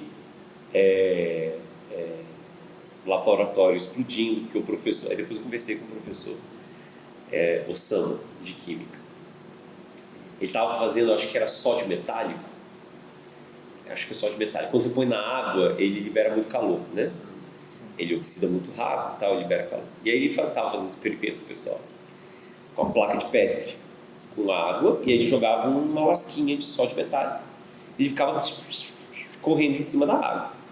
Só que o sódio metálico é um negócio perigoso, né? Ele é explosivo e tal, então você tem que guardar ele num pote lacrado, senão ele vai oxidando, ele oxida muito fácil. Eu acho que era sódio mesmo. Aí falou que ele estava ficando entediado, 6 aulas iguais, né? Aí ele foi pondo as lasquinhas e tal. Na última aula ele meio que pegou uma lasca maior e jogou na água. Bateu na água e explodiu e abriu um buraco no teto do laboratório. Ele falou, nunca viu uma sala esvaziar tão rápido. Eu tava na sala, todo mundo pra fora, cadeira caindo, o povo gritando pela mãe, foi engraçado. Nossa, no falecido prédio do laboratório. Porque a sorte foi que ele soltou e aí bateu na água e foi pra cima. Porque se batesse e fosse na direção de alguém, podia machucar feio. Assim. É pior. Porque ele mediu mal, assim, ele tava já cansado. Porque o negócio, né, a gente acha que é chato ver a aula do professor, o cara dá a mesma aula 6 vezes. Uma parada que ele já sabe, né? Na sexta aula você já não aguenta mais. 6 vezes no ano, né? E ele dá aula por 30 anos. Exatamente. É 180 horas na mesma aula. Exato. Na vida do cara. É bizarro. Mas, um aviso, outro aviso pra você que tá assistindo. Você do 2º ano, ano que vem, você vai estar aqui, o Canso vai mentir pra você, falar que ele vai embora, que ele vai deixar você na metade do ano, por algum motivo que ele vai inventar no dia, vai falar isso pra todas as turmas, você vai voltar no 2º semestre e ele não vai ter ido embora. Então faça alguma coisa pra impedir que o Canso faça isso. Não acredite. E se ele falar que vai virar deputado, é mentira. Ano que vem não tem eleições. Mas o Canso faz isso mesmo. Né? O Canso já falou que estava doente. E aí, deixa eu... ele falou, e aí esse é o negócio. São 2 coisas que você tem que aprender no ensino médio, quando você dá aula. Tem uma outra história boa de ensino médio. Tem 2 coisas que você tem que aprender quando você dá aula. O primeiro é que nunca negue um rumor. Sempre diga sim pro rumor. Porque o seu colega inventou uma história maluca para descontrair no dia e você deixa seguir.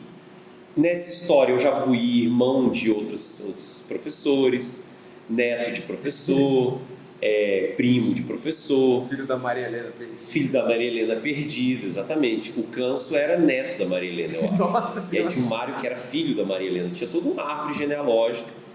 Tinha um professor, o irmão do Carlos França, o França, que ele dizia que ele não era brasileiro, que o nome dele era França, porque ele foi adotado por franceses. Na verdade, ele nasceu no Quênia e o nome dele era Iena Mamakingoa. E aí tinha uma galera que chamava ele de Iena mesmo. E aí ele tinha até uma carteira de identidade que ele fez com o nome Iena Mamakingoa para provar para os alunos que o nome dele era Iena Mamakingoa. E nunca foi. E nunca, não tem nada a ver, o nome dele era França, porque acho que é Manuel, o sobrenome dele é França, e aí colocavam, eu não lembro qual era o primeiro nome dele, porque no horário o nome dele vinha só França. E o Carlos França vinha Carlos França. E os 2 eram iguais. Enfim, e aí tinha isso. Às vezes, coisas que são verdades viram mentira. Tipo o daltonismo do Canso. Todo mundo acha que ele não é daltônico, e ele é muito daltônico. Muito daltônico. Essa é por causa do Alessandro, provavelmente. fala toda aula que o câncer daltônico como piada. Exatamente. Ele é tão não tem cérebro, daltônico. mas tem cérebro. Aí a controvérsia. Ele é tão daltônico que tem uns óculos escuros que regulam o daltonismo. Se você tem menos sensibilidade à cor, ele bloqueia uma cor e deixa a outra salientar para você voltar a enxergar o espectro. Só que o câncer não tem como, porque ele simplesmente não enxerga. Acho que é vermelho. Ele não enxerga, tipo, é cinza para ele, é um cachorro. Então não tem como consertar o daltonismo dele. E eu teve um rumor que foi na época, eu tinha acabado de casar, só comecei a ficar muito calvo por estresse e outros motivos, e emagrecimento e tal.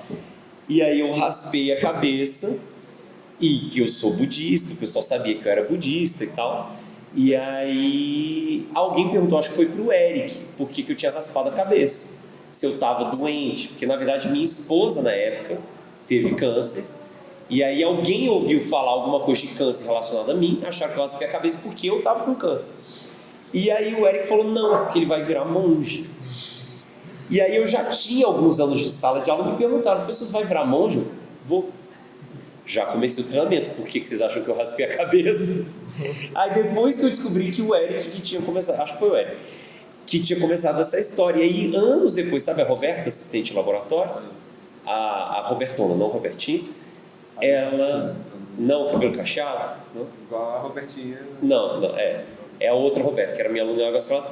Anos depois eu contei isso pra ela, falou, você não virou monge? Aí eu, não, todo mundo tinha certeza que eu era monge, assim. Fizeram até uns desenhos meus com a roupa do Avatar e tal, do Eng. Enfim, então nunca negue o rumor, sempre, se possível, aumente o rumor. Eu achei uma boa ideia. A vida de vocês é muito ruim, a gente tem que colorir ela um pouco. Então, isso quer dizer que é mentira que o capitão tem uma piscina elíptica? Não, isso é verdade. Se for mentira, não revela. Com uma TV dentro? Uma TV dentro? O Gabriel, o diretor da escola, falou pra gente que... E porque ele é diretor, ele é confiável. Antes dele virar diretor, na casa do capitão, ele tinha uma piscina em forma de elipse, que saía de dentro, ele apertava um botão e saía uma TV de dentro. Eu não duvido não, porque o capitão é um cara bem fancy, assim. Ele é humilde, mas ele é bem chique. É porque essa aí eu sempre achei que fosse falsa, só que o Luiz Antônio confirmou. Mas aí, o professor confirmar difícil, não é padrão. Mas o Carlos Sérgio é um cara de gostos peculiares. Eu sei que ele realmente, ele cozinhando é a perfeição em pessoa. Ele corta os cubos, você pode medir, todos eles têm o mesmo tamanho. O vinagrete dele, todos os cubos são idênticos. É a cara do capitão. O cara usa um número complexo pra... Ele faz tudo com a calma ali, quase religiosa, assim, é impressionante. Mas você disse que a gente tinha que aceitar os rumores para colorir nossa vida, mas colorir pra quê se o câncer não vem? Adorei. Eu acho que com essa nós vamos, enfim. Obrigado por assistir até aqui, você que assistiu. Falo no singular, porque eu duvido que foram mais de 2 pessoas. Nosso público-alvo, Gustavão aí, que sempre está assistindo. Então, segue a gente no nosso Instagram, inscreve no YouTube, acompanha, que esse ano vai ter mais uns 2, 3 episódios ainda. Por aí. E é isso. Só fiquei triste porque ninguém falou meteu essa. Meteu essa? Meteu essa podcast. Pô, agora que eu falei do câncer, devia ter falado, meteu essa? Pra fechar. Mas enfim, obrigado, gente. Obrigado, Ferrari. Eu prometo, não vou voltar como host, porque tem outras pessoas. E a fila tá grande. A fila tá grande. Que chique. Temos mais hosts que viewers. Se todos os hosts assistissem, a gente ia estar com 1000 inscritos já. A gente tem 7. Se inscrevam no canal. 7 não, o Viana desinscreveu, estamos com 5.